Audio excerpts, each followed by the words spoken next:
নিরামিষ বড়ি দিয়ে মাখা মাখা করে ঝোল রেডি। রেসিপি তোমরা দেখে নাও।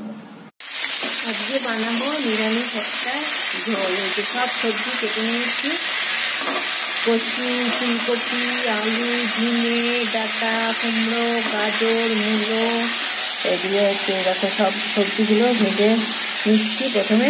আর হচ্ছে এই যে বড়িও ভেজে রাখা হয়ে গেছে। এবার সব সবজিগুলো ভালো করে ভাজবো, ভেজে তারপরে অন্য জল দেবো। আমাকে ভালো করে ভাজা ভাজা করতে হবে।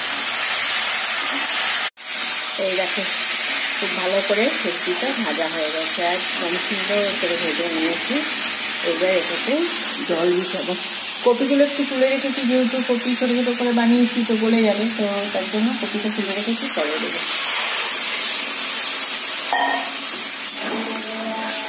জল দিয়ে দিলাম, এবার ঢেকে দেবো। বড়িটা ঝোলটা ফুটলে তারপরে হচ্ছিল বড়িটা দেবো।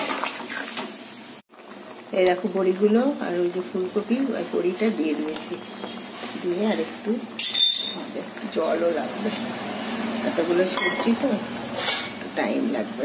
এই দেখো ঝোলে সব সেদ্ধ হয়ে গেছে। আর এখানে একটা ভাজা জিরে গুঁড়ো আর হচ্ছে একটু আটা নিয়ে নিয়েছি, এটাকে এবার একটু ওই ঝোলের মধ্যে একটু মাখা মাখা হওয়ার জন্য এটা দেবো। ভাজা জিরে গুঁড়োটা আমরা ইউজ করি যেহেতু আমরা খাই, তো তার জন্য। তো তোমরা যদি না খাও তো তোমরা নাও ইউজ করতে পারো, তো আমরা একটু খাই ভাজা জিরে গুঁড়ো, ভালো লাগে, টেস্ট হয়।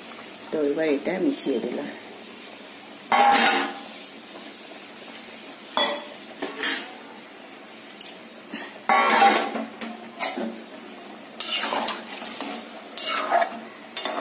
হয়ে গেল, এবার এটা ভালো করে ফুটবে।